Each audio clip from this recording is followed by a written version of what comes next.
ঘটনাটি ৮০-র দশকের।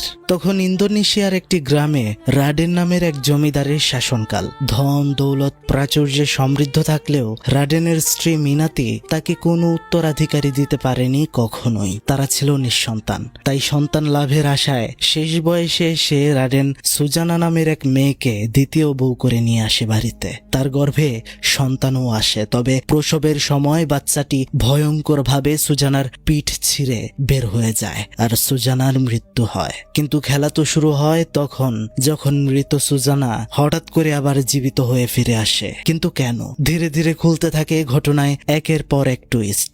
আজকের এই ঘটনাটি ইন্দোনেশিয়ার ২০০ থেকে ৩০০ বছর পুরনো লোককথা সুন্ডেল বোলং থেকে নেয়া। মানে বহু শতাব্দী আগে থেকে লোককথায় প্রচলিত রয়েছে যে একটা মহিলা ছিল যাকে নাকি গর্ভপাতের সময় কালো জাদু করে মেরে ফেলা হয়েছিল, আর তারপর তার আত্মা ফিরে এসেছিল তার মৃত্যুর বদলা নিতে। আর এই লোককথা ঘিরেই ইন্দোনেশিয়ায় পূর্ব থেকে প্রায় অনেক সিনেমাই নির্মিত হয়েছে একই নামে। আর আজকের এই সিনেমাটি সবগুলোর শেষ সংস্করণ। তো এক্সপ্লেইন করতে যাচ্ছি ইন্দোনেশিয়ান হরর প্রেতালা presence Suzanna kill on Friday night. তো কি অবস্থা সবার? আমি শুভ্র, সম্পূর্ণ ভিডিও জুড়ে থাকছি আপনাদের সাথে, আর আপনারা দেখছেন প্রেতালাপ। তাহলে চলুন চলে যাওয়া যাক ভয়ানক দুনিয়ায়, যেখানে আপনার ভয় করবে তার আগে চ্যানেলটি সাবস্ক্রাইব করে ফেলুন। ঘটনার শুরু। দেখা যায় ইন্দোনেশিয়ার একটি গ্রামে কুস্তি খেলার আয়োজন হয়েছে। সেখানে দুজনের মধ্যে প্রতিযোগিতা হচ্ছে। একজনের নাম আর্য। এখানে আমরা গল্পের মূল চরিত্র সুজানা নামের মেয়েটাকেও দেখতে পাই, যে খেলা দেখছিল। যদিও সেখানে আর্য নামের ছেলেটি পেরে উঠছিল না সেই লম্বা লোকটার সাথে, কিন্তু সে যখন সুজানাকে দেখে একবার, তার ভেতরে শক্তি যেন আরো বেড়ে যায় আর সে জিতে যায় সেই কুস্তি খেলা। পুরস্কার হিসেবে একটা ছাগল পায় সে। এখানে বলে রাখা ভালো, আর্য আর সুজানা তারা দুইজন দুইজনকে অনেক আগে থেকেই অনেক ভালোবাসে, এমনকি বিয়ে করার প্ল্যানিংও চলছে। তারা যখন বাড়ি ফিরছিল, সুজানা তখন আর্যকে বলে, এই ছাগলটা বিক্রি করে দাও, অনেকটা টাকা পাবে। কিন্তু দেখা যায় আর্য বলে, না, এটা আমি বিক্রি করব না, আমাদের বিয়ের সময় তাকেই রান্না করা হবে। যাই হোক, আর্য সুজানাকে তার বাড়িতে পৌঁছে দিলে সেখানে আমরা দেখতে পারি অনেকগুলো লোক সুজানার বাড়ি ঘেরাও করেছে। তার বাবা মাকে শাসাচ্ছে। আর্য আর সুজানা এগিয়ে যায় এবং জিজ্ঞেস করে, কি হয়েছে? ওই লোকগুলো সুজানাকে বলছিল, তোমার বাবা আমাদের মালিকের সাথে বাজি খেলেছিল আর হেরে গিয়েছে, আর বাজিটা রেখেছিল তোমাদের বাড়ি, ধানের জমি, এসবের উপর। এখন আমরা এগুলোই নিতে এসেছি। সুজানা তখন অনেক মন খারাপ করে তার বাবাকে বলে, তুমি না আমাকে কথা দিয়েছিলে কখনো আর এসব খেলবে না? সেখানে কোনোভাবেই সেই লোকগুলোকে আটকানো যাচ্ছিল না। সুজানা তখন বলে, আপনারা থামুন, আমাদেরকে কিছু সময় তো দিতে হবে আপনাদের পাওনা পরিশোধ করতে। কিন্তু সেখানে লোকগুলো বলছিল, আমরা যদি খালি হাতে চলে যাই তাহলে কি জবাব দেব জমিদারকে? তখন দেখা যায় আর্য তার পুরস্কার পাওয়া ছাগলটা তাদেরকে দিয়ে দেয়, আপাতত জমিদারকে মানানোর জন্য। সুজানা সেখানে মানা করলেও কিছু করার ছিল না। পরদিন সকাল আমরা দেখতে পারি সুজানা সহ তার পরিবারকে গ্রামের জমিদার রাডেন তার বাড়িতে দাওয়াত দিয়ে নিয়ে গিয়েছে, আর তাদের সামনে আগামীকাল রাতে আর্যের দেয়া ছাগলটা ফ্রাই করে এনে রাখা হয়। সুজানার বাবা বলতে থাকে, হুজুর, আপনি আমার কাছে অনেক পাওনা, কিন্তু এত আতিথেয়তা কিসের জন্য তা বুঝতে পারছি না, আর আমি জানি না কিভাবে আপনার সব টাকা পরিশোধ করব। রাডেন বলে, আমি তোমাদেরকে এখানে পাওনা টাকা আদায়ের জন্য দাওয়াত দেইনি। তোমাদের সবকিছু দখল করে আমি আর কি পাবো? পৃথিবীতে আমার যা কিছু রয়েছে তা অনেক বেশি। আমার জন্য সবকিছুই রয়েছে, শুধু একটা জিনিস বাদে, আর সেটা হচ্ছে আমার উত্তরাধিকারী, যে পরবর্তীতে আমার সবকিছু ভোগ করবে, মালিক হবে। সে আরো বলে, সুজানা অনেকটা বড় হয়েছে, তাকে নিশ্চয়ই তোমরা বিয়ে দেওয়ার জন্য চিন্তা ভাবনা করেছো। সুজানা বলে, আপনি যা বলতে চান স্পষ্ট করে বলুন। রাডেন হেসে বলে, দেখা যাচ্ছে সুজানা মামুনি স্পষ্ট কথা বলা খুব পছন্দ করে। আচ্ছা বলছি, আমি চাই তোমাকে বিয়ে করতে আমার উত্তরাধিকারীর জন্য। তবে মনে রেখো, এটা আমার কোনো প্রস্তাব নয়। প্রস্তাব হিসেবে নিলে ভুল হবে। বাড়ি জমা জমির পাওনার বিষয়টা কিন্তু মাথায় রেখো। সেখানে জমিদারের এই প্রস্তাব প্রত্যাখ্যান করার কোনো শক্তিই ছিল না কারো। সুজানা তার পরিবারের জন্য সেখানে সম্পূর্ণ অসহায় হয়ে যায়। যদিও রাডেনের স্ত্রী মিনাতির এই বিষয়টা মোটেও পছন্দ হচ্ছিল না। যে যত কথাই বলুক, সতীনকে মেনে নিবে এমন মহিলা পৃথিবীতে নেই বললেই চলে। যেহেতু এখানে কারো সাহস নেই কিছু বলার বা করার, আমরা দেখতে পারি সেদিন সন্ধ্যা সময়েই শুরু হয় বড় করে বিয়ের আয়োজন। এলাকার জমিদারের বিয়ে বলে কথা, অনেক ভালো করে আয়োজন করা হয়েছে। মণ্ডপে রাডেন সুজানার হাত ধরার চেষ্টা করছিল, এতে সে খুব অস্বস্তি বোধ করছিল। যতই হোক, ভালোবাসার মানুষকে ছেড়ে এমন বুড়ো লোককে বিয়ে করতে হচ্ছে, এটা সে মন থেকে কোনোভাবেই মেনে নিতে পারছিল না। আর তখনই আমরা দেখতে পারি তার বয়ফ্রেন্ড আর্য সেখানে মদ খেয়ে মাতাল হয়ে উপস্থিত হয়। তাকে আটকাতে রাডেনের লোকেরা তখন তাকে মারতে শুরু করে। তখন তাকে বেঁধে জমিদার রাডেন চাবুক মারতে শুরু করে। সুজানা তো এসব দেখে কান্না করছিল। সেখানে রাডেন আর্যের হাত কেটে ফেলতে চাইছিল, কেন সে তার স্ত্রীর দিকে হাত বাড়িয়েছে এই বলে। সেখানে সুজানা তখন আর্যর সামনে পড়ে যায়, রাডেনকে বলে, প্লিজ তুমি যেভাবে চাইবে আমি সারা জীবন তোমার সাথে সেভাবেই থাকবো, সব কথা অক্ষরে অক্ষরে পালন করব, তোমার দাসী হয়ে থাকবো, তাও তাকে ছেড়ে দাও। এই কথাতে আমরা দেখতে পারি আর্যকে রাডেন ছেড়ে দেয় আর সুজানাকে ধরে ঘরে নিয়ে যায় আর তার সাথে বাসর শুরু করে। এর পরের দিনের কথা, সেদিনও রাডেন সুজানা মানে তার দ্বিতীয় বউয়ের সাথে ঘুমাতে যাচ্ছিল, কিন্তু তার প্রথম স্ত্রী মিনাতি বলছিল, ওগো তুমি কি আজও আমার সাথে থাকবে না? রাডেন বলে, না, তুমি তো জানো আমি কি কারণে এটা করছি, আমাদের উত্তরাধিকারী প্রয়োজন যেটা তুমি দিতে পারবে না। সেখানে মিনাতি বলছিল, নাকি তুমি তাকে ভালোবেসে ফেলেছো? সেখানে কিছু না বলেই রাডেন চলে যায়। এর পরদিন সকালে আমরা দেখতে পারি মিনাতি বাড়ির কাজের লোক রাতিককে দিয়ে একটা চিরুনি আনায় এবং তাকে চলে যেতে বলে সেখান থেকে। দেখা যায় সেই চিরুনিতে অনেকগুলো চুল লেগেছিল আর এটা ছিল সুজানার চিরুনি। এদিকে সুজানা যখন ঘুমাচ্ছিল তখন সে খেয়াল করে তার কাঁথার নিচে যেন কিছু একটা রয়েছে, আর সে কাঁথা সরাতেই দেখতে পারে অনেকগুলো সাপ সেখানে পড়ে রয়েছে। সে তো খুবই ভয় পেয়ে যায়, সেখান থেকে নামতে চায়, কিন্তু একই ফ্লোরের মধ্যেও রয়েছে অজস্র সাপ। কিন্তু এগুলো কিভাবে এখানে এলো? সে ভয় পেতে পেতে কোনোভাবে সেই ঘর থেকে বের হয়। কিছুদিন পর আমরা দেখতে পারি গ্রামের সবাই একটা জায়গায় উপস্থিত হয়। রাডেন সুজানাকেও সেখানে নিয়ে আসে। এই গ্রামে প্রতি বছরই ভালো ফসল হলে সেই আনন্দে অনুষ্ঠান করা হয়, বিষয়টাকে উদযাপন করা হয়। সেখানে সবার উদ্দেশ্যে রাডেন বক্তব্য দিচ্ছিল। এই বছর ফসল খুব ভালো হয়েছে। এর সাথে আপনাদের আরো একটি খুশির সংবাদ দেওয়া যাক, আমার দ্বিতীয় স্ত্রী সুজানা ইতিমধ্যেই গর্ভবতী। সবাই দোয়া রাখবেন যেন আমার উত্তরাধিকারী সুস্থভাবে পৃথিবীতে জন্মায়। গ্রামের লোক সবাই তো অনেক খুশি।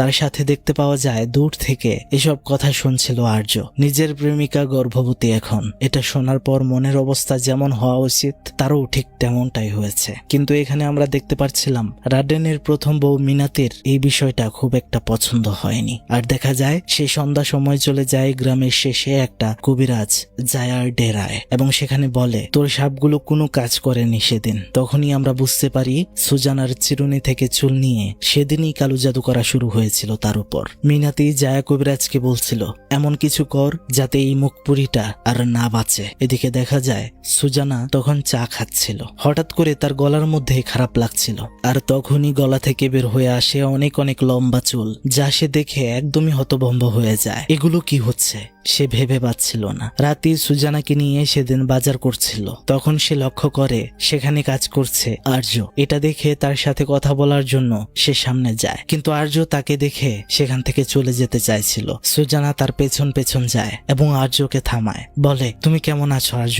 আর্য বলে, কেমন থাকার কথা? তুমি জানো না আমার নিজের ভালোবাসার মানুষকে অন্য কারো সন্তানের মা হিসেবে দেখতে পাওয়া কেমন লাগতে পারে আমার? সুজানা বলে, আমি এখনো তোমাকে ভালোবাসি জানো, তুমি তো বোঝোই যা করেছি সব আমার পরিবারের জন্য। তুমি যদি এখনো আমাকে ভালোবেসে থাকো তাহলে আমাকে একটা সাহায্য করো। আর্য বলে, কি সাহায্য?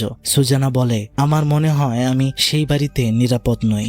সব সময় অদ্ভুত সব বিষয় ঘটতে থাকে। আমি অনেক সময় অনেক সাপ দেখতে পাই এবং সেদিন তো গলা থেকে চুলও বের হয়েছে। তার মনে হচ্ছে তাকে কেউ কালো জাদু করেছে। সে বলছিল, প্লিজ তুমি আমাকে সাহায্য করো। আর তখন সেখানে জমিদার বাড়ির কাজের লোক রাতে চলে আসায় সুজানা সেখান থেকে চলে যায়। এভাবে দেখতে দেখতে চলে যায় আরো 9টি মাস।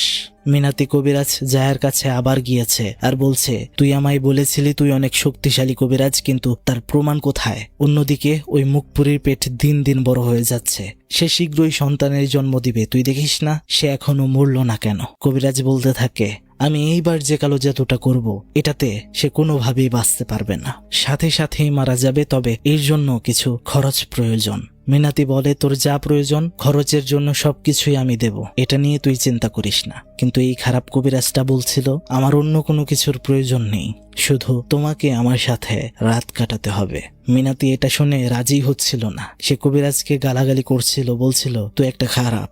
জায়া কবিরাজ তখন বলে, আচ্ছা ঠিক আছে, তাহলে তুমি অন্য কোনো কবিরাজ খুঁজে নাও। সেখানে কোনো রাস্তা না পেয়ে মিনাতি কবিরাজের সামনে নিজেকে বিলিয়ে দেয়। আর এদিকে আমরা দেখতে পাচ্ছিলাম সুজানার পেটে হঠাৎ করেই ব্যথা উঠেছে। সে রাতিকে ডাক দেয়, দেখা যায় সুজানার পা বেয়ে বেয়ে পানি ঝরছিল। অন্যদিকে দেখা যাচ্ছিল কবিরাজ ভয়ঙ্কর ভাবে কালো জাদু শুরু করেছে। এদিকে দ্রুত ডেলিভারির জন্য দাইমাকেও আনানো হয়। সুজানার প্রচুর কষ্ট হচ্ছিল, কিন্তু দাইমা বাচ্চাটার কোনো দেখাই পাচ্ছিল না। বাহিরে রাডেন, মিনাতি সহ সবাই অপেক্ষা করছিল কি হয় না হয়। সেই কবিরাজের ডেরায় আমরা দেখতে পাচ্ছিলাম একটা মুরগিকে। সে যেভাবে কষ্ট দিচ্ছিল এভাবে সুজানাও তেমন ভাবে কষ্ট পাচ্ছিল। সুজানার পেটের ভেতরের বাচ্চাটা এমন ভাবে সেখানে নড়তে শুরু করে দেয়, দাইমা সহ রাতি খুবই ভয় পেয়ে যায়। তারা তখন সুজানাকে ছেড়ে ভয় পেয়ে দাঁড়িয়ে থাকে। ঠিক ওই মুহূর্তে সুজানার পেটটা স্বাভাবিক হয়ে যায়, আর হঠাৎ করেই পেটটা যেন পিঠের জায়গায় চলে যায়, পিঠ ফুলে যায় পেটের মতো, আর সুজানা ব্যথায় কাতরাতে কাতরাতে বিছানায় পড়ে যায়। দেখা যায় সুজানার পিঠ একদমই ফেটে সেখানে ব্লাস্ট হয়ে যায়, আর সে সেখানেই শেষ হয়ে যায়। তবে বাচ্চাটা বেঁচে যায়। রাডেন সহ সবাই তো একদমই হতভম্ব হয়ে যায়। এটা কি ঘটলো, কিভাবে সম্ভব, এটা যা জীবনে কেউ দেখেনি। সেখানে মিনাতি রাডেনকে বুঝ দিচ্ছিল যে হয়তো সুজানা কালো জাদুর আশ্রয় নিয়ে বাচ্চা জন্ম দিয়েছিল, আর তাই তার এইরকম পরিণতি হয়েছে। কেননা একমাত্র আল্লাহ ছাড়া কারো কাছে চেয়ে কিছু নিলে সেটার ফল ভালো হয় না। মিনাতি রাডেনকে আরো বুঝ দিচ্ছিল যে সে মারা গিয়েছে তো কি হয়েছে, আমরা যেটা চেয়েছিলাম আমাদের উত্তরাধিকারী সেটা তো আমরা পেয়েছি, আর এটা হচ্ছে একটা মেয়ে, সে এখন ঘুমাচ্ছে, সুস্থ আছে। তবে আমরা দেখতে পাচ্ছিলাম সেখানে খুশি ছিল না রাডেন, কেননা সে তার উত্তরাধিকারী হিসেবে একটা ছেলেকে চেয়েছিল। যাই হোক, এর পরের দিন সকালে রাতি যখন তার বাড়িতে ফিরছিল, তাকে তখন সেখানে আর্য ধরে, বলে প্লিজ আমাকে একটা উপকার করে দাও, এই যে তাসবিটা আর দোয়ার বই, এটা তুমি সুজানাকে নিয়ে দিবে, তার অনেকটা উপকার হবে। সেখানে তখন রাতি কাঁদতে কাঁদতে বলে, সুজানা ম্যাডাম প্রসব করার সময় মারা গিয়েছে।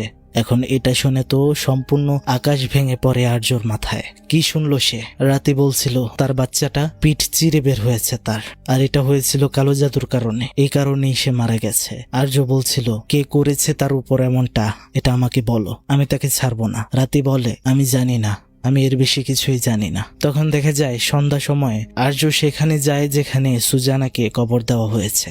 সেখানে গিয়ে সে কবর খুঁড়তে শুরু করে সুজানার, আর লাশটা একদমই বের করে ফেলে। উল্টে দেখতে পারে পিঠের মধ্যে গর্ত হয়ে গেছে। সে কাঁদতে কাঁদতে বুকে জড়িয়ে নেয় ভালোবাসার মানুষকে, চিৎকার করতে থাকে কেন তাদের সাথে এমনটা হলো। দেখা যায় সুজানার লাশকে নিয়ে সে এবার জঙ্গলের ভেতর দিয়ে হাঁটতে থাকে। সকাল হলে আমরা দেখতে পারি সে লাশের উপরেই শুয়ে ঘুমিয়েছিল।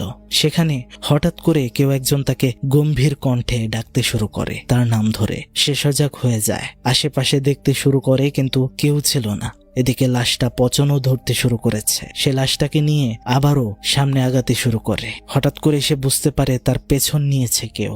একটা জায়গায় সুজানার দেহ রেখে জোরে জোরে বলতে শুরু করে, আমি জানি তুমি আমাকে ফলো করছো, কে তুমি? তখন অদৃশ্য থেকে আবারও কথা আসে, এটা কার লাশ? তুমি দৌড়াচ্ছ কেন এটাকে নিয়ে? আর্য বলে, সে আমার প্রেমিকা ছিল, আমি তাকে অনেক ভালোবাসি, কিন্তু তাকে কালো জাদু করে মেরে ফেলা হয়েছে। অদৃশ্য শব্দ আসে আবারও, কে মেরেছে তাকে? আর্য বলে, ওই জমিদার, সেই বাড়িতেই কেউ না কেউ তাকে মেরেছে। আর্য বলে, তুমি কে? আমার সামনে আসো। অদৃশ্য থেকে উত্তর আসে, আমার নাম শামিল, অর্থাৎ শামায়েল, আমি মৃত্যু। তুমি তোমার প্রেমিকার লাশ নিয়ে কি করবে? আর্য বলছিল, আমি জানি না কি করব। অদৃশ্য থেকে আবারও শব্দ আসে, সুজানা অনেক কষ্ট করে মারা গিয়েছে, তাকে মেরে ফেলা হয়েছে, তার প্রতিশোধ নেওয়া প্রয়োজন, তাই না? তুমি যদি চাও তাহলে আমি তাকে পুনরায় জীবিত করে দেব। আর্য বিশ্বাস করে না, বলে এটা সম্ভব নয়। সেখান থেকে আবার বলা হয় সম্ভব, তবে তোমাকে আমাকে একটা কথা দিতে হবে। সুজানার সন্তান তুমি আমার কাছে নিয়ে আসবে, এটা তোমার প্রেমিকার জীবন দেওয়ার বদৌলতে আমি তার সন্তান চাই। সেখানে আর্য যেভাবেই হোক তার প্রেমিকাকে জীবিত দেখতে চাইছিল, আর সে রাজি হয়ে যায়। সেই অদৃশ্য শব্দ থেকে তাকে বলা হয় বসে পড়তে, চোখ বন্ধ করতে, আর তখনই একটা বজ্রপাত, তাকে চোখ খুলতে বলা হয়। আর আমরা দেখতে পারি তার পেছনে সুজানা উঠে বসে পড়েছে, মানে জীবিত হয়ে গেছে। আর্য তখন সুজানাকে জড়িয়ে ধরে, বলে আমি ভাবিনি কখনো তোমাকে আবার ফিরে পাবো। কিন্তু সে দেখতে পারে সুজানার পেছনে সেই গর্ত হওয়া ক্ষতটা এখনো রয়েছে। সুজানা বলতে থাকে, আমার পিঠে কি হয়েছে, আমার বাচ্চা কোথায়? আর্য বলে, তোমার কি কিছুই মনে নেই? সুজানা বলে, হ্যাঁ মনে আছে, আমি তোমাকে তো অনেক মিস করেছি, আমি তোমাকে আর হারাতে চাই না। ঠিক তখনই সেখানে একটা কাকের আওয়াজ। সেদিকে আর্য চাইতেই তারপর আবার সুজানার দিকে চেয়ে দেখে সেখানে সুজানা নেই, উধাও। আমরা দেখতে পারি সে চলে গিয়েছে জঙ্গলের পাশে একটা বাড়িতে, যেখানে ঘরে একটা মহিলা তার বাচ্চাকে খাওয়াচ্ছিল, আর সে জানালা দিয়ে উকি দিয়ে তা দেখছিল। তখন সেখান দিয়ে একটা ফুচকাওয়ালা হেঁটে যাচ্ছিল। ফুচকাওয়ালা দেখতে পারে সাদা কাপড় পরিহিত মহিলাটির পেছন দিয়ে একটা বড় ছিদ্র, যা দেখে তো সে খুবই ভয় পেয়ে যায়। সেখান থেকে যেতে শুরু করে, কিন্তু তাকে সুজানা আটকে ফেলে। ফুচকাওয়ালা তো আবার সেখান থেকে যেতে চায় দৌড়ে, কিন্তু সামনে চলে আসে সুজানা আর বলে, আমি খেতে চাই, আমাকে খাবার দাও। ফুচকাওয়ালা এত ভয় পেয়ে যায় যে সে বলে, আমি তো চোখে দেখতে পাই না, তাই আপনাকে দেখিনি, আপনি বসুন, আমি আপনাকে খাবার দিচ্ছি। দেখা যায় এভাবে খাবার দিতে শুরু করে, কিন্তু এক প্লেট দিতে দেরি হয়, সুজানার খেতে দেরি হয় না। সেখানে ফুচকাওয়ালা লক্ষ্য করে দেখতে পারে তার ঘুগনিতে শুধু মানুষের চোখ আর রক্ত রয়েছে। এটা দেখে তো সে চিৎকার করতে শুরু করে। সুজানা বলতে থাকে, তুমি কি জানো আমি কে, আমি কোথায় থাকি? সেই লোকটি বলে, আমাকে মাফ করবেন, আমি এই গ্রামের বাসিন্দা নই, আমাকে কিছু করবেন না। সেখান দিয়ে আরো দুটি লোক যাচ্ছিল মোটর সাইকেল করে। সুজানাকে এই অবস্থায় দেখতে পেয়ে তারাও ভয় পেয়ে সেখানে পড়ে যায় আর সেখান থেকে ভাগে। ফুচকাওয়ালাও কোনো রকম ভাবে সেখান থেকে কেটে পড়ে। এদিকে গ্রামবাসীর মধ্যে এই খবরটা খুব দ্রুত ছড়িয়ে পড়ে। তারা গ্রামের দুই পাহারাদারকে বলে, সুন্ডেল বলং মানে লোককথায় প্রচলিত সেই মহিলা শয়তানকে তারা দেখেছে যার পেটে গর্ত। এইখানে দুইজন পাহারাদারদের নাম হচ্ছে পাক আর রোজালি, কিন্তু তারা এই কথাগুলো বিশ্বাস করে না। বলে, তোমরা এইসব বিষয়ে চিন্তা করা বাদ দাও তো, নিশ্চিন্তে গিয়ে ঘুমাও, আমরা তো পাহারা দেওয়ার জন্য রয়েছি, আর কখনো যদি আমাদের সামনে এরকম কিছু পড়ে তাহলে আমরা দেখে নিব। আর অন্ধবিশ্বাস থেকে নিজেদেরকে সবাই ঠিক রাখো, ঠিক আছে? এদিকে দেখা যায় জঙ্গলের ভেতরে এখনো খুঁজে চলেছে আর্য সুজানাকে। তখন সুজানা উড়ে উড়ে তার সামনে আসে আর বলে, তুমি আমাকে মিথ্যা বলেছ, আমাকে সবাই ভয় পাচ্ছে কেন, আমার পিঠে গর্ত কেন? আর্য বলে, আমাকে মাফ করে দাও, তোমার উপর কালো জাদু করা হয়েছিল জমিদার বাড়িতে, তোমার পিঠ ছিঁড়ে একটি বাচ্চারও জন্ম হয়, তুমি মারা গিয়েছিলে, তোমাকে কবরও দেওয়া হয়েছিল, কিন্তু আমি তোমাকে কবর থেকে তুলে এনেছি, কারণ তোমাকে শেষবারের মতো দেখতে চেয়েছিলাম। ওই জমিদার আর তার স্ত্রী তোমাকে আমার থেকে কেড়ে নিয়েছে। সুজানা বলছিল, যদি আমি মারাই যাই তাহলে আমি আবার জীবিত হলাম কিভাবে? আর্য বলে, আমি চুক্তি করেছি আর তোমাকে আবার ফিরিয়ে নিয়ে এসেছি। সুজানা বলে, কার সাথে চুক্তি করেছ? আর্য বলে, শয়তানের কাছে। সুজানা রেগে বলছিল, তুমি কেন আমাকে আবার পুনর্জীবিত করলে? এটা একদমই ঠিক করনি। আর্য বলে, আমাকে ক্ষমা করে দাও, আমি দ্বিতীয়বার তোমাকে আর হারাতে চাইনি সুযোগ পেয়েও। আমি তোমাকে ভীষণ ভালোবাসি, তোমার সাথে থাকতে চাই আজীবন। সুজানা বলে, কিন্তু আমার এই রূপ দেখে তোমার ভয় করে না? আর্য বলে, না, আমি তোমাকে ভালোবাসি, ভালোবাসা রূপ দিয়ে হয় না। কিন্তু সেখানে সুজানা বলছিল, আমাকে আমার বাচ্চাকে তাদের থেকে বাঁচাতে হবে, সেই জমিদার আর তার স্ত্রী থেকে আমার বাচ্চাকে রক্ষা করতে হবে, তুমি আমাকে সাহায্য করো। এরপর দেখা যায় আর্য রাতের কাছে গিয়ে বলে, রাতে তোমার একটু সাহায্য প্রয়োজন, এবং তাকে নিয়ে চলে আসে জঙ্গলে। আর্য সুজানাকে ডাকতে শুরু করে। রাতে তো অবাক হয়ে যায়, আরে ম্যাডাম তো মারা গিয়েছে, তাকে ডাকছো কেন? আর্য বলে, তোমাকে বুঝাচ্ছি, এখানে একটু দাঁড়াও। এটা বলে সে সামনে গিয়ে সুজানাকে খুঁজতে শুরু করে, কিন্তু রাতে হঠাৎ করে দেখতে পারে গাছের মগ ডালে বসে আছে সুজানা আর ভয়ানক ভাবে হাসছে। এটা দেখে তো সে খুবই ভয় পেয়ে যায়। সুজানা এবার তার দিকে এগিয়ে আসতে শুরু করে, সে খুবই ভয় পাচ্ছিল। আর্য সেখানে এসে তখন সুজানাকে থামায় আর বলে, কিছু করো না, এটা হচ্ছে রাতে, জমিদার বাড়ির কাজের লোক, সে ভালো, তোমার বাচ্চাকে খুঁজে পেতে সে সাহায্য করবে। আর্য রাতিকে বলে, তুমি কোনো চিন্তা করো না, তাকে আমি জীবিত করেছি, সে তোমার ক্ষতি করবে না। সুজানা বলছিল, আমার বাচ্চা কেমন আছে? রাতে বলে, ভালো আছে ম্যাডাম, তবে তার নিরাপত্তার জন্য আমি চিন্তিত। আমি দেখেছি মিনাতি সুযোগ পেলেই বাচ্চার ক্ষতি করার চেষ্টা করে, আর মাঝে মাঝে এখানে একটা কবিরাজ আসে যার নাম জায়া। সেটা সেদিনও এসেছিল আর বলছিল সেই কবিরাজ নাকি বুঝতে পেরেছে কোনো এক শক্তি নাকি এই বাড়িতে ঢোকার চেষ্টা করবে, আর এই জন্য সেই জমিদার বাড়ি নাকি প্রোটেক্ট করতে হবে।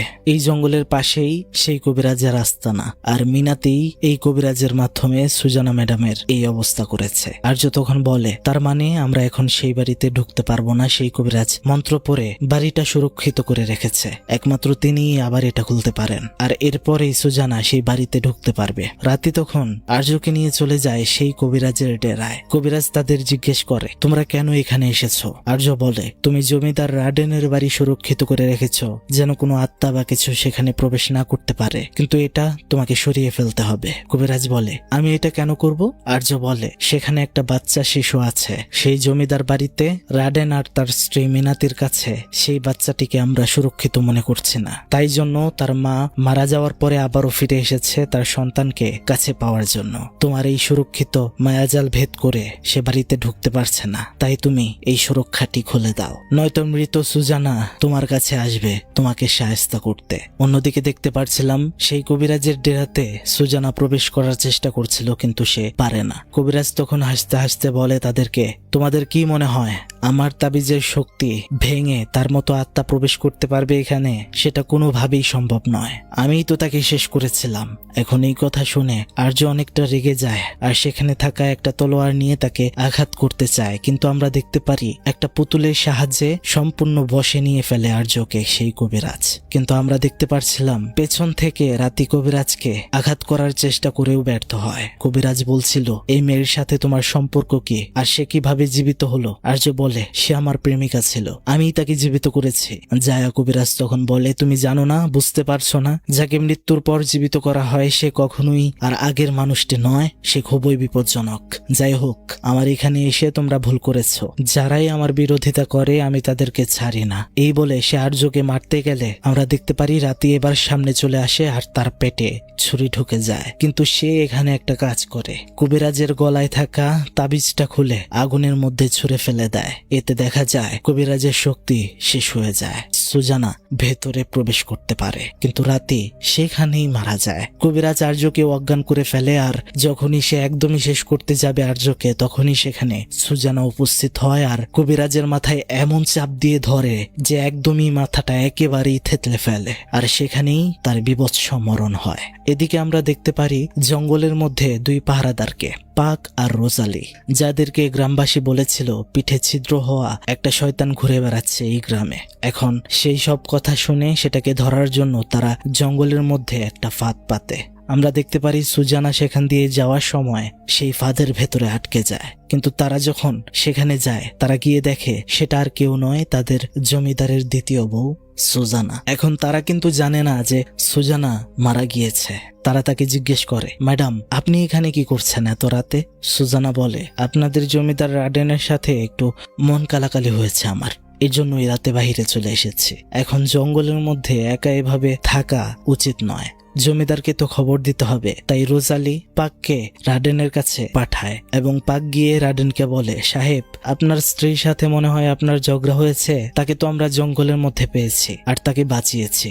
এখন রাডেন মনে করে পাক হয়তো মিনাতির কথা বলছে। সে বলে, কি বলিস, মিনাতি এত রাতে কোথায় যাবে? সেখানে পাক বলছিল, আরে সাহেব এটা মিনাতি না, এটা আপনার দ্বিতীয় বউ সুজানা। এখন এটা শুনে তো রাডেন একদমই অবাক হয়ে যায়, এটা কোনোভাবেই সম্ভব নয়। তারা জঙ্গলের দিকে এগিয়ে যায় দেখার জন্য। অন্যদিকে রোজালি একটু প্রকৃতির ডাকে সাড়া দিতে অন্যদিকে গেলে সেখানে আর্য আসে আর সুজানাকে বলে, তোমাকে এখন দুজন পাহারাদার জীবিত দেখে ফেলেছে, তাই সাবধানে থাকতে হবে। আর যেহেতু দেখেই ফেলেছে এখন তাদেরকে সম্পূর্ণ বিষয়টাও বলতে হবে আমাদের। তার অবশ্য ভালো মানুষ, এটা বলে সেখান থেকে চলে যায়। অন্যদিকে জমিদার রাডেন সহ সবাই এসে এখানে দেখতে পারে এটা তো সুজানা নয়, এটা অন্য একটা মেয়ে। কিন্তু তখনও সেই দুই পাহারাদার সেখানে সুজানাকেই দেখতে পারছিল। জমিদার রাডেন অনেক রেগে যায়, বলে, তোরা একটা আহাম্মক, এই রাতে আমার সাথে মশকরা করার জন্য আমাকে এখানে এনেছিস? আমার স্ত্রী সুজানার চেহারা তোরা দেখিসনি? এটা বলে সেখান থেকে সে চলে যায়। এখন তারা বলা বলি করছিল যে তাহলে এই মহিলাটাকে আমরা কি করব? এত রাতে মহিলাটাকে তো একা ছাড়া উচিত হবে না। তখন তারা সুজানাকে তাদের বাড়িতে নিয়ে যায় এবং কিছুক্ষণ পর সুজানাকে বলছিল, আপনার জন্য রান্না করে নিয়ে আসছে। কিন্তু সেখানে সুজানা বলে, আমার জন্য এত কষ্ট করতে হবে না আপনাদের, আমি নিজেই রান্না করে আনছি। তাদের সেখানে সন্দেহ হচ্ছিল, ভাবছিল এই মহিলাটাই সেই শয়তান নয় তো। এর মধ্যেই দেখা যায় সুজানা তাদের জন্য রান্না করে আনে, খেতে বলে, কিন্তু পাক হঠাৎ করেই দেখতে পারে সেগুলো কোনো খাবার নয়, সেগুলো ছিল পোকামাকড়ে ভরা। সুজানা তখন পিছন দিকে ঘুরে তার পিঠটা তাদেরকে দেখায়। এটা দেখে তো তারা খুবই ভয় পেয়ে যায়। তারা ভাবে আর হয়তো রক্ষা নেই, সেখান থেকে পালানোর চেষ্টা করে কিন্তু পারে না। এরপরেই দেখা যায় তাদের দুজনকে বসিয়ে সম্পূর্ণ ঘটনাটা আর্য তাদেরকে বলে, আর বলে আমাদেরকে তোমাদের সাহায্য করতে হবে, সেই জমিদার বাড়িতে সুজানাকে ঢুকাতে হবে। দেখা যায় তারা রাজিও হয়, বলে তারা সুজানা ম্যাডামের সাথে অনেক খারাপ করেছে, আমরা সম্পূর্ণ চেষ্টা করব তোমাদের সাহায্য করতে। এদিকে দেখা যায় মিনাতি সেই কবিরাজের বাড়িতে গিয়ে দেখতে পারে কবিরাজকে কেউ ভয়ঙ্কর ভাবে মেরে ফেলেছে। এবার তো সে খুবই ভয় পায়। রাতে যখন আয়নার সামনে চুল আঁচড়াচ্ছিল তখন তার মনে হয় চুলগুলো বেশ লম্বা। এবার যখন সে উপরে যায় দেখতে পারে তার উপরে ভয়ঙ্কর ভাবে উল্টো হয়ে সুজানা ঝুলছে। সে তো চিৎকার দিয়ে পড়ে যায়, কিন্তু সেটা আবারও গায়েব হয়ে যায়। তখনই সেখানে আবারও সুজানা এসে তাকে ভয় দেখায়, কিন্তু দেখা যাচ্ছে এখানে চলে আসে রাডেন। মিনাতি তখন রাডেনকে বলতে থাকে এই বাড়িটাকে বন্ধ করার জন্য তুমি কাউকে টাকা দিতে পারবে প্লিজ? রাডেন বলে কেন? মিনাতি বলছিল সুজানা ফিরে এসেছে, সে আমাকে মেরে ফেলবে, সে আবার জীবিত হয়ে গিয়েছে। আমি যে কবিরাজকে দিয়ে আমাদের বাড়িটা বদ্ধ করেছিলাম তাকেও সে মেরে ফেলেছে। কিন্তু রাডেন বিশ্বাস করছিল না। এবার দেখা যায় মিনাতি রাডেনকে বিশ্বাস করানোর জন্য কবরস্থানে নিয়ে যায় যেখানে সুজানার কবর দেওয়া হয়েছিল। সেখানে গিয়ে দেখায় এই যে দেখো সুজানার কবরটা ফাঁকা, সে উঠে চলে গিয়েছে। এই সব কথা শোনার পর রাডেন বুঝতে পারে এখানে কিছু একটা সমস্যা রয়েছে। সে মিনাতিকে বলতে থাকে সুজানা আমাদের উপর প্রতিশোধ নেবে কেন? তাহলে তুই কি তার উপর কালো জাদু করেছিলিস? তুই এটা কেন করতে গেলি? মিনাতি তখন বলে আমাকে মাফ করে দাও প্লিজ, কিন্তু আমি খুবই ঈর্ষান্বিত ছিলাম। আমি তোমার পাশে কাউকে আর দেখতে পারতাম না, এজন্য এমনটা করেছি। এখন আমাদের উপর ঘোর বিপদ, সে আমাদেরও মেরে ফেলবে। এবার আমরা দেখতে পারছিলাম। এই সব কথা শোনার পর রাডেন তার বাড়িটা সংরক্ষিত করার জন্য আরো একজন শক্তিশালী কবিরাজকে নিয়ে আসে। সেই কবিরাজ বাড়িটাকে বন্ধ করতে শুরু করে। সে সুজানার বাচ্চাটাকে দেখে বলে যেহেতু ওই মহিলাটার বাচ্চা এখনো বেঁচে রয়েছে, যদি কোনো অতিপ্রাকৃতিক সত্তার ধারা সেই মহিলা আবারও বেঁচে উঠে থাকে তাহলে অবশ্যই তার বাচ্চার জন্যই সে এখানে আসবে। সেই কবিরাজ মিনাতিকে একটা আয়না দেয় আর ছুরি দিয়ে বলে এইগুলো দিয়েই তুমি বুঝতে পারবে, চিনতে পারবে সুজানাকে যদি কোনো ছদ্মবেশ নিয়ে ঢোকার চেষ্টা করে। এটা বলে সে চলে যায়। সেদিন রাতে গ্রামের মধ্যে একটা অনুষ্ঠান চলছিল, সবাই সেখানে ছিল, কিন্তু জমিদারের বাড়ির সামনে তার লোকজনরা পাহারা দিচ্ছিল। অনুষ্ঠানে যাচ্ছিলই না, কেননা এটা রাডেনের আদেশ। কিন্তু সেখানে আমরা দেখতে পারি পাক আর রোজালি যায় আর সবাইকে গিয়ে বলে তোমরা এখানে পাহারা দিচ্ছ, এত সুন্দর অনুষ্ঠান হচ্ছে গ্রামে, তাও বছরে একবার, এই অনুষ্ঠান কি মিস করবে? এটা বলার কারণে দেখা যায় তিনজনেই সেখান থেকে অনুষ্ঠানে চলে যায়। শুধু সেখানে থেকে যায় জমিদারের খাস কর্মকর্তা পাকসা। রোজালি আর পাক তারা চেষ্টা করছিল তাকেও সেখান থেকে সরানোর জন্য, কিন্তু সম্ভব হচ্ছিল না। তখনই সেখানে রাতে আসে। এখন সে কোথা থেকে এলো আমরা তো জানি সে মারা গিয়েছে। পাকসা তাকে বলছিল আরে তুই এতদিন কোথায় ছিলে? সে উত্তরে বলে আমি বাড়িতে ছিলাম, মা অনেক অসুস্থ ছিল তাই বাধ্য হয়ে থাকতে হয়েছে। সেখানে রাডেন আসে আর বলে ঠিক আছে, আর যেন এমনটা না হয়, ভেতরে যাও। তাকে স্বাভাবিকভাবে এই বাড়িতে ঢুকতে দেওয়া হয়। রাডেন আরো বলছিল বাকি লোক কোথায় গিয়েছে? পাকসা বলে ওই তো গ্রামের অনুষ্ঠানে। তখন সে তার লোকগুলোকে সেই গ্রামের অনুষ্ঠান থেকে আনতে যায়। এদিকে রাতেই ঘরে প্রবেশ করার পর মিনাতি তাকে জিজ্ঞেস করে তুই এতদিন কোথায় ছিলি? সে সেটাই বলে যেটা সে বাহিরে বলেছিল। বলে আমার মা অসুস্থ ছিল ম্যাডাম, আমি রাডেনকেও বলেছি, এখন আমি একটু বাচ্চাটাকে দেখতে যাচ্ছি। এটা বলে সে বাচ্চা যে রুমে রয়েছে সেখানে চলে যায়। কিন্তু আমরা দেখতে পারি মিনাতি কেমন যেন একটা খারাপ গন্ধ পাচ্ছিল সেই ঘরে, কিন্তু রাতে গিয়ে সেই ঘরে বাচ্চাটাকে পায় না। সে যখন মিনাতির কাছে আসে জিজ্ঞেস করে বাচ্চাটি কোথায়? মিনাতি বলে আমাদের শোবার ঘরে গিয়ে দেখ। সে যখন সেদিকে যাচ্ছে মিনাতি সেই কবিরাজের দেয়া আয়নাটা রাতির দিকে ধরলে সে দেখতে পারে রাতির পিঠে বিশাল বড় এক ক্ষত। সে বুঝতে পেরে যায় এটাই হলো সুজানা। তার ভয়ে হাত থেকে আয়নাটা পড়ে গিয়ে ভেঙে যায়। সুজানাও বুঝে ফেলে তাকে মিনাতি চিনে ফেলেছে। সেটা তখনই তার সামনে তার মাথাটা 360 ডিগ্রি অ্যাঙ্গেলে ঘুরিয়ে ফেলে। মিনাতি খুবই ভয় পেয়ে যায়। বাড়ি সব আলো নিভে যায়, দরজা লেগে যায়, অন্ধকার হয়ে যায়। জমিদারের কাজের লোক পাকসা ভেতরে ঢুকে দেখতে পারে সব অন্ধকার, কিন্তু কি যেন একটা শব্দ হচ্ছে। সে বেশ আতঙ্কিত হয়ে যায়। আয়নাতে সে দেখতে পারছিল সুজানাকে, কিন্তু বাস্তবে কোথাও খুঁজে পাচ্ছিল না। তখনই ভয়ঙ্কর ভাবে এক সময় সুজানা তার সামনে চলে আসে। সে পালাতে চেষ্টা করে কিন্তু পারে না। সুজানার পিঠের ছিদ্র থেকে পচা পোকাগুলো পড়ছিল তার মুখে। তখনই সুজানা তাকে অন্য একটা ঘরে টেনে নিয়ে একদমই শেষ করে দেয়। এবার আমরা দেখতে পারি সেই গ্রামের অনুষ্ঠান থেকে রাডেন তার লোকদেরকে নিয়ে বাড়িতে এসে পৌঁছায়, আর ঘরের ভেতরে পৌঁছে দেখে এই অবস্থা। পাকসার খন্ড খন্ড দেহ পড়ে রয়েছে ফ্লোরে। সে তার নিজের ঘরে গিয়ে দেখতে পারে বাথরুম থেকে আওয়াজ হচ্ছে। সেখানে গিয়ে দেখা যায় মিনাতি ভয়ে লুকিয়ে বসে রয়েছে। সেখানে মিনাতি তাকে সবকিছু খুলে বলে। এদিকে রাডেনের লোক বাড়িতে ঢুকে খুঁজতে থাকে যে কে এমনটা করলো। অন্যদিকে দেখা যায় বাড়িতে আর্য ঢুকে পড়েছে। এবার আর্যের সাথে জমিদারের লোকগুলোর ফাইট হয়, কিন্তু সে পারছিল না। সেখানে তখন সুজানা এসে আর্যকে বাঁচায় আর তাদেরকে একদমই শেষ করে ফেলে ভয়ঙ্কর ভাবে। কিন্তু আমরা দেখতে পারি সেখানে মিনাতি আর রাডেন চলে আসে সুজানার বাচ্চা হাতে নিয়ে আর বলে, তুই যদি আমাদেরকে কিছু করার চেষ্টা করিস তাহলে তোর বাচ্চাকে মেরে ফেলবো। আর তখনই দেখা যায় একটা মন্ত্রসিক্ত ছুরির মতো তীক্ষ্ণ কিছু একটা সুজানার শরীরে এসে বিঁধে যায়, যেটা তার দিকে ছুরি মেরেছিল সেই নতুন কবিরাজ। আর আমরা দেখতে পারি সেখানে সুজানাকে রাডেন গুলি করে। সেই মন্ত্রসিক্ত সচালো ছুরির কারণে সুজানা একদমই শক্তিহীন হয়ে যায়। তখনই দেখা যায় সেখানে চলে আসে আর্য আর তলোয়ার দিয়ে রাডেনের আঙুল কেটে ফেলে সুজানার উপর বন্দুক চালানোর জন্য। আর সেই বন্দুক দিয়ে সেই কবিরাজকে গুলি মেরে একদমই উড়িয়ে দেয়, যেটা সুজানাকে বশ করার চেষ্টা করছিল। তখন সুজানার শরীর থেকে সেই মন্ত্রসিক্ত ধাতব জিনিস উঠিয়ে নিলে সুজানা আবারও তার আগের রূপে শক্তিশালী হয়ে ফিরে আসে। আর সেই ধাতব জিনিসগুলো দিয়েই সেই কবিরাজকে একদমই শেষ করে ফেলে আর রাডেনকেও শেষ করে ফেলে। মিনাতি নিজের জীবন বাঁচাতে সুজানার বাচ্চাকে নিয়ে দৌড় দেয়। পেছন পেছন সুজানা যাচ্ছে। মিনাতি বলে, তুই আমাকে কিছু করার আগে তোর বাচ্চাকে আমি মেরে ফেলবো। এটা বলে দেখা যায় বাচ্চাকে মিনাতি ছুঁড়ে ফেলে দেয়। সুজানা তার শক্তিতে বাচ্চাটাকে বাঁচিয়ে ফেলে আর নিজের বাচ্চাটার কাছে গিয়ে তাকে আলিঙ্গন করে। এ যেন এক যুদ্ধের পরে নিজের সন্তানকে জিতে নেওয়া। কিন্তু এবার দেখা যায় সে চলে যায় মিনাতির কাছে। মিনাতি একটা আগুনের মশাল দিয়ে নিজেকে বাঁচানোর চেষ্টা করছিল, কিন্তু সুজানার হাতের শক্তির ইশারায় সে সেটা ফেলে দেয়। এতে সেখানে আগুন জ্বলে যায়। আর্য সুজানার বাচ্চাকে কোলে তুলে নেয়, কিন্তু হঠাৎ করে দেখা যায় সেখান থেকে সুজানা উধাও। কিন্তু না, উধাও না। তখনই মিনাতি একদমই শূন্যে ভাসতে শুরু করে আর সেখান থেকে নিচে পড়ে যায়। তখনই ঘটে ভয়ঙ্কর ঘটনা। সব যেন আবারও রিক্রিয়েট হয়। মিনাতির পিঠ বড় হতে শুরু করে, ফুলে যায় আর প্রচন্ড কষ্ট হয় মিনাতির। আর দেখা যায় তখনই সেখান থেকে পিঠ ফেটে ভেতর থেকে সুজানা বের হয়ে আসে। আর তার যেভাবে মৃত্যু হয়েছিল একইভাবে মিনাতিকে মেরে সে প্রতিশোধ পূরণ করে। এবার দেখা যায় সুজানা আর্যর কাছে আসে আর তার বাচ্চা কোলে নিয়ে বলে, এখন থেকে আমরা খুব সুখে থাকবো, চিরকাল একসাথে থাকবো। কিন্তু তখন দেখা যায় আর্য আবারও তার কাছে বাচ্চাটা নিয়ে নেয়। শেষবারের মতো সুজানাকে জড়িয়ে ধরে আর হঠাৎ করে কবিরাজের মন্ত্রসিক্ত সেই সোচালো ধাতব জিনিসটা এবার সুজানার মাথার ভেতরে ঢুকিয়ে দেয়। সুজানা বলতে থাকে, তুমি কেন এটা করলে? আর্য বলে, আমাকে মাফ করে দিও, কিন্তু শয়তানের সাথে চুক্তির মাধ্যমে তোমাকে জীবিত করা ছিল আমার প্রচন্ড ভুল আর প্রকৃতির বিপক্ষে কাজ।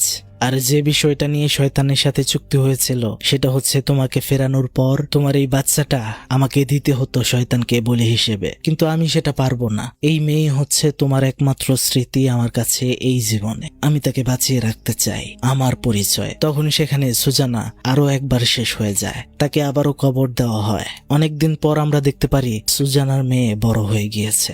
আর্যর সাথে সে খুব ভালো আছে। আর এইভাবেই এই ঘটনাটির সমাপ্তি ঘটে।